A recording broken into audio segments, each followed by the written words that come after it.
दोस्तों हरे कृष्णा भाई अंजू तहल चैनल में आपका स्वागत है। मैं आज आपको कार्तिक मास अध्याय 30वां सुनाने जा रही हूँ। बोलो भगवान विष्णु की जय। भगवान श्री कृष्णचंद्र जी महाराज ने कहा, हे प्रिय, नारद जी के वचन सुनकर महाराजा पृथु बड़े विस्मित हुए। अंत में उन्होंने नारद जी का पूजन करके उनको विदा किया। इसी कारण माघ, कार्तिक और एकादशी जय 3 व्रत मुझे अत्यधिक प्रिय हैं। वनस्पतियों में तुलसी, महीनों में कार्तिक, तिथियों में एकादशी और क्षेत्रों में श्री द्वारका जी मुझे बहुत प्रिय है।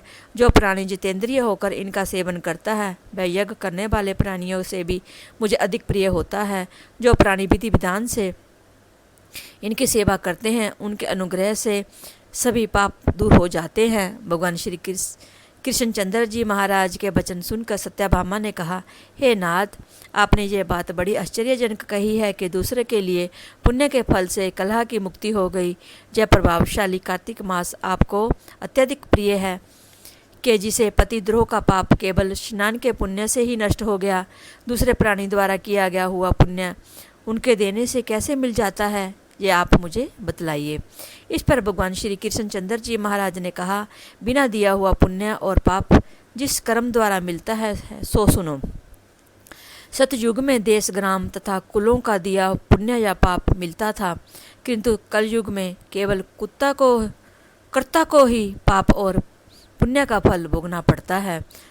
संसर्ग न करने पर भी ये व्यवस्था कही गई है। और संसर्ग जैसे पाप व पुण्य दूसरे को कैसे मिलते हैं, उनकी व्यवस्था भी सुनो। पढ़ाना, यज्ञ कराना और एक साथ भोजन करने से पाप पुण्य का आधा फल मिलता है।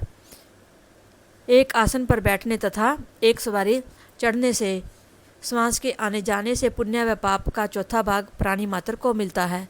स्पर्श करने, भोजन करने और दूसरों की स्तुति करने से पुण्य और पाप का 6वां भाग मिलता है। दर्शन करने, सुनने तथा ध्यान करने से मनुष्य को पुण्य और पाप का 10वां अंश मिलता है। दूसरों की निंदा, चुगली तथा धिक्कार करने से उनका 100वां भाग मिलता है। पुण्य करने वाले मनुष्य की जो कोई सेवा करता है वह सेवा का भाग लेता है और अपना पुण्य उसे देता है। स्त्री, नौकर और शिष्य के अतिरिक्त जो मनुष्य दूसरे से सेवा करवा कर उसको पैसा नहीं देता तो वह सेवक उसके पुण्य का भागी होता है।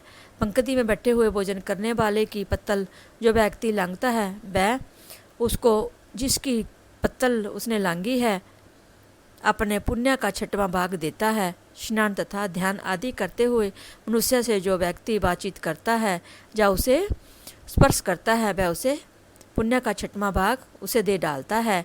जो मनुष्य धर्म के कार्य के लिए दूसरे के लिए धन मांगता है वह पुण्य का भागी होता है। ठीक उसी प्रकार जिस प्रकार दान करने वाला पुण्य का भागी होता है, जो मनुष्य धर्म का उपदेश करता है तत्पश्चात से श्रोता से याचना करता है वह अपने पुण्य का 6वां भाग उसे देता है। जो मनुष्य दूसरे का धन चुरा कर उसे धर्म करता है वह चोरी के पाप का फल भोगता है और शीघ्र ही निर्धन हो जाता है, और जितना धन चुराता है वह पुण्य का भागी होता है। बिना ऋण के उतरे जो मनुष्य मर जाते हैं उनको ऋण देने वाले सज्जन पुण्य के भागी होते हैं। शिक्षा देने वाला, सलाह देने वाला, सामग्री को जुटाने वाला तथा प्रेरणा देने वाला ये सब पाप और पुण्य के 6ठे भाग को प्राप्त करते हैं। राजा प्रजा के पाप पुण्य के 6 अंश का भागी होता है। गुरु शिष्य का, पति पत्नी का, पिता पुत्र का, स्त्री पति के किए हुए पुण्य का 6वां भाग पाती है। पति को प्रसन्न रखने वाली आज्ञाकारिणी स्त्री पति के किए हुए पुण्य का आधा हिस्सा लेती है। जो पुण्य आत्मा प्राय लोगों को दान करता है वह उनके पुण्य का 6वां भाग प्राप्त करता है। जीविका देने वाला मनुष्य जीविका ग्रहण करने वाले मनुष्य के पुण्य के 6वें भाग को प्राप्त करता है। इस प्रकार दूसरों के किए हुए पुण्य अथवा पाप बिना देने के भी दूसरों को मिल सकते हैं, किंतु यह नियम जो कि मैंने बतलाए हैं कलयुग में लागू नहीं होते। कलयुग में तो एकमात्र कर्ता को ही अपने पाप व पुण्य भोगने पड़ते हैं। इस संबंध में एक बड़ा पुराना इतिहास है कि जो कि पवित्र भी है और बुद्धि का देने वाला भी है। कहता हूँ, ध्यानपूर्वक सुनो। 30वां अध्याय संपन्न। कार्तिक महात्म। बोलो कृष्ण भगवान की जय।